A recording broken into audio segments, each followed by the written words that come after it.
We wanted to talk a little bit today about Stryd Power, getting lots of questions on it.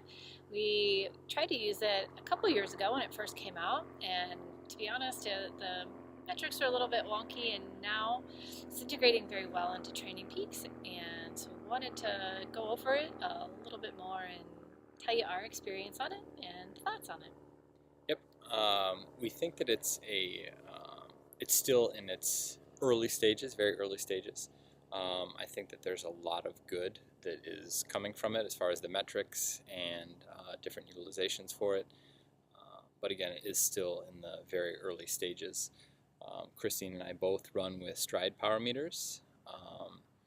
Garmin has announced recently that they will be integrating power into their running dynamics at the end of November next month.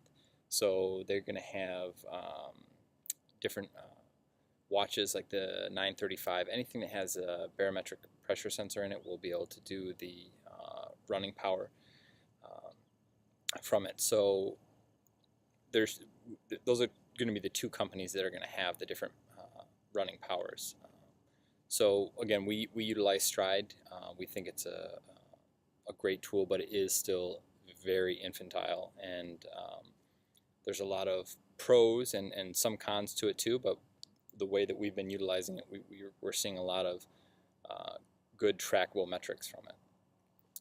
Yeah, I think the biggest hardest part of the learning curve for me was it's not bike power. Right. We're all so used to bike power. We look at our VI, we look at this and that, and you basically have to compartmentalize all of that bike stuff, put it in a box, and put it on your bike. Run power is completely different. There's really no variability index or anything like that. What you really can gain from run power is the consistency and where you're running. If you're running hills and up and down, once we get back to where pace doesn't really mean that much, so we have a metric to sort of even out how steady that effort is. I think there's three or four of you guys that we're working with this year doing a lot of trail running. I'm really excited to see how that would work with trail running, because once again, I think that'll even out that power effort that will have a metric. And Pat and I'll tell you a little bit about our experience as athletes utilizing it. And once again, I think it really brought us back to sort of those tried and true, principles of what we do, that even with bike power, nothing's absolute. Right. So if you go out and your race plan says 72% and your heart rate's like 158, when usually you'd be 135, you're obviously going to bring that down. So it's just, I think it's a great one piece of the puzzle to put into that sort of triad of data that you utilize to understand pacing and where you're at. And those are, perceived exertion. How do you feel? Like if you feel like shit or you're pushing all out, well, it's probably it doesn't really matter what anything else is. That's too much. Yep, absolutely.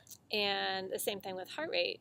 Maybe you're sick, or maybe it's too hot, or this or that. Well, those would be really good reasons to slow down too. Absolutely. We did. There's a few different ways to test your power. So you get an FTP, a running FTP, and there's I think 2 or 3 different published protocols out there now. Christine and I just did that a month ago or so, I believe it was, something like that. But it was really interesting, the different results we had. The protocol that we followed, it was running all out for 3 minutes, then 30 minutes of recovery, which involved walking and some light jogging, and then we had 9 minutes all out, and it was as fast and as hard as you could go. Which is a lot harder than it sounds. Yeah, no, it definitely was. And you want to do it on a track condition so it's flat and you don't have elevation, and you want to do it on a non-windy day because wind can have an effect on that as well. But so we did it, and we had very different results. So it came back that my FTP was 323 or something like that. And you take the average of the 9 minutes and average of the 3 minutes power, combine them together, and the average of that is your FTP. Or minus 5%. Or excuse me, minus 5%. So we did that. Our power numbers are very different. Actually, our power numbers are similar. Well, yeah, no, you're absolutely right. They were similar, but our zones were very different from those numbers. We did a run, I think, later the next week or something like that, and I tried to run by those numbers and my zone 2 power numbers, and the entire run, 9 miles, my heart rate was 180, just Okay, almost well, threshold. yeah. So that protocol probably isn't right for me. I think that I have to test for 30 minutes, do an all-out 30-minute run, and then take the average of that, less 5%. But it's just another reason that we have to look at all three of the metrics, that we look at: power, heart rate, and perceived exertion. They all just play together, right? Right. And it's Right. And it's really interesting to me that, I fit perfectly. So my run power is exactly, what my zone 2 is and what I had previously been running in zone 2 with that power.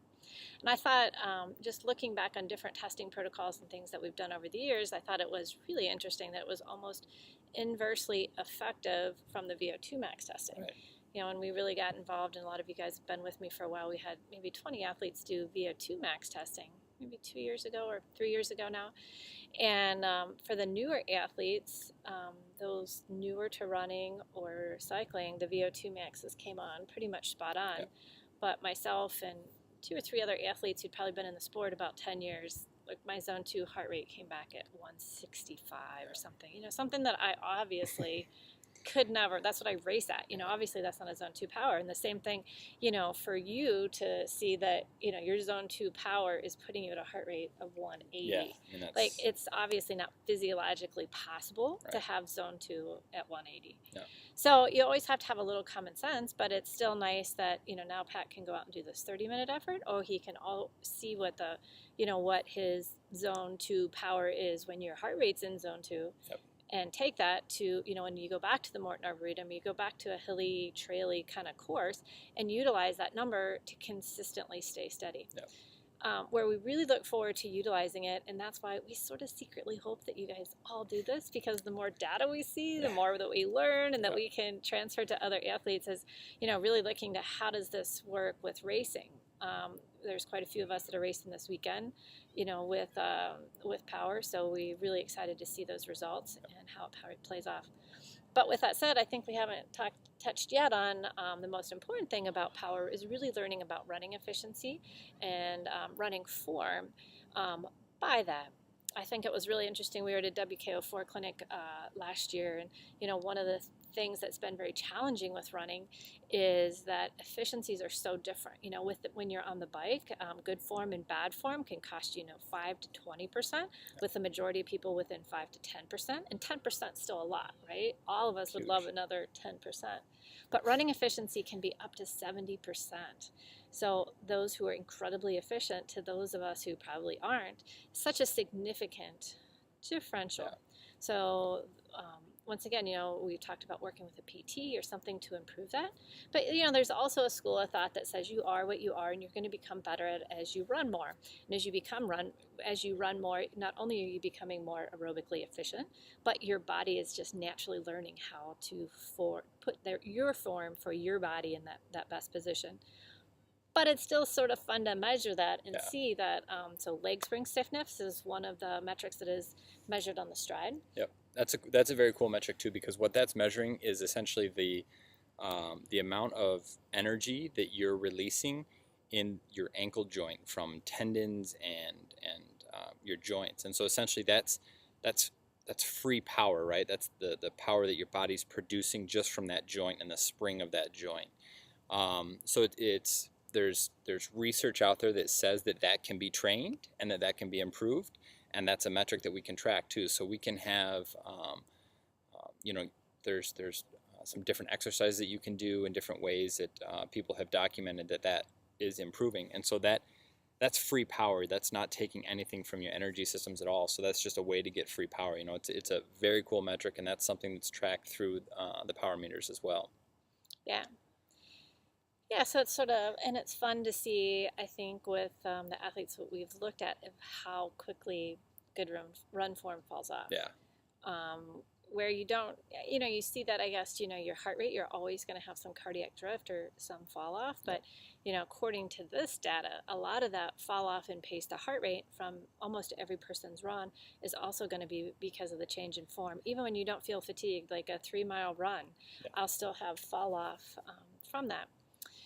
It's also interesting, and unless you're one of our premium athletes, you probably have to be somewhat self-motivated for this. There's a lot of data on the Stryd Power website. It's not all integrated into Training Peaks.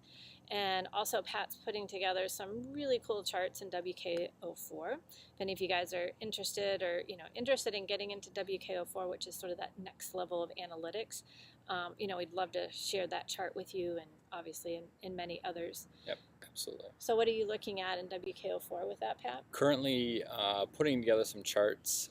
There's some people out there that have Done a fantastic yeah, job. they've really paved the way, and I've just kind of been walking down that path that they've paved. And so what we're looking at is running effectiveness, and what that is speed divided by your power. And it's a really interesting metric that we can track and we can look at from the power meters.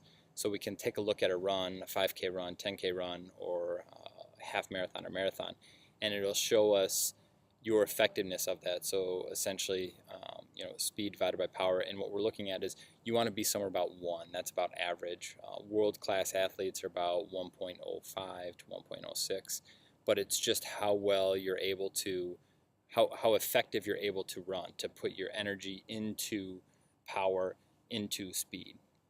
And with that, there's another metric we look at, and that's horizontal power. And so that's the amount of power from your gross power that's being utilized to push you horizontally. And so that's a very cool metric too, because we can look at your horizontal power ratio. What ratio of horizontal power are you utilizing of your gross power to go forward? So we can, all things being equal, if Christine and I were to go out on a run, we have the same same running FTP, but our horizontal running power percentage is different. Let's say hers is at 78 and I'm at 75.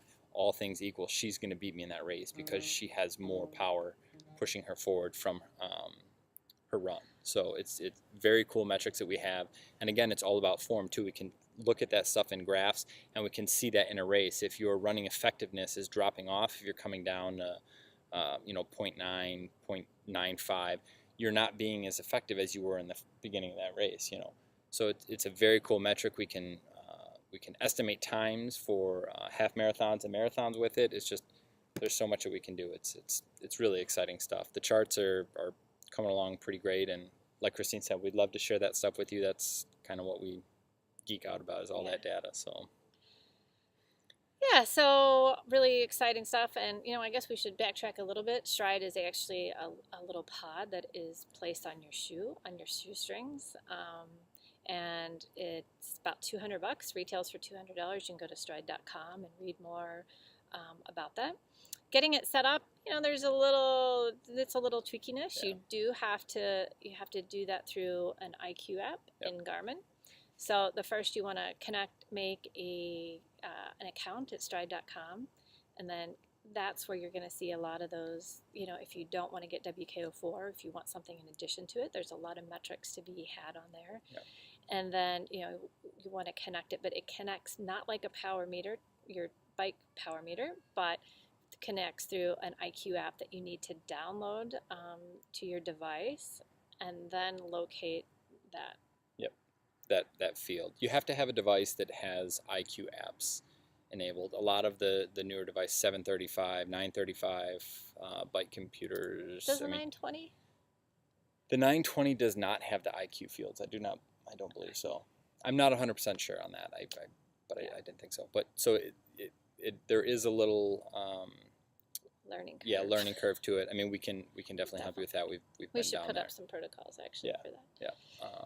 But yeah, I mean, it's really great. So when you're running, then you have a field on your watch that says running power. You can see where your power is at, and that just goes with the pacing part of it, about what Christine was talking about earlier. It allows you to pace by power as opposed to heart rate, or as by pace itself. So it's really cool. Oh, so if you guys have any other thoughts or questions or anything, just let us know, and we look forward to quite a few of you guys getting started on that this year. Absolutely. Thanks, guys. Thanks.